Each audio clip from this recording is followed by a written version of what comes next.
In today's video, I'm going to teach you how to tag people in Sprout Social.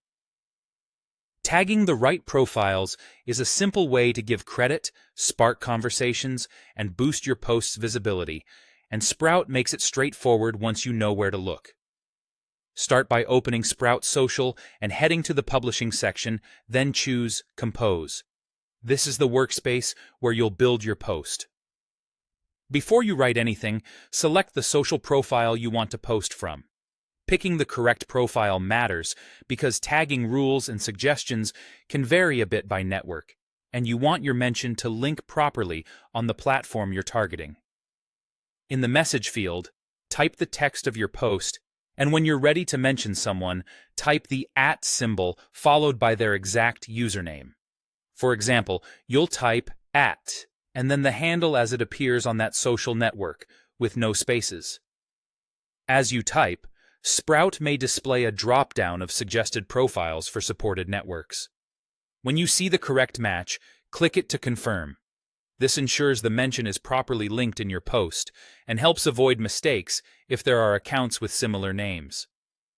A few quick tips while you're typing. Double-check spelling and make sure you're using the username that belongs to the person or brand you intend to tag.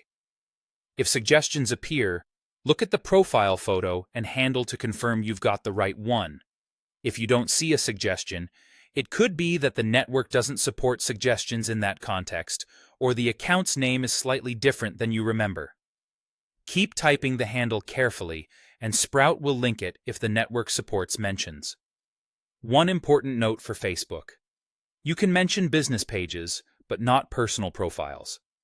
If you're trying to reference an individual's personal account, it won't link, so look for their business page or official brand page instead. Once your mention is in place and your content feels complete, give everything a quick review to make sure the tag appears correctly and the message reads the way you want. From there, choose whether to schedule the post for a later time or publish it now. Scheduling is useful if you want the tag to go live when your audience is most active, while publishing is best for timely updates. And that's it. With these steps, you'll confidently tag profiles in Sprout Social, keep your posts accurate, and make your mentions count.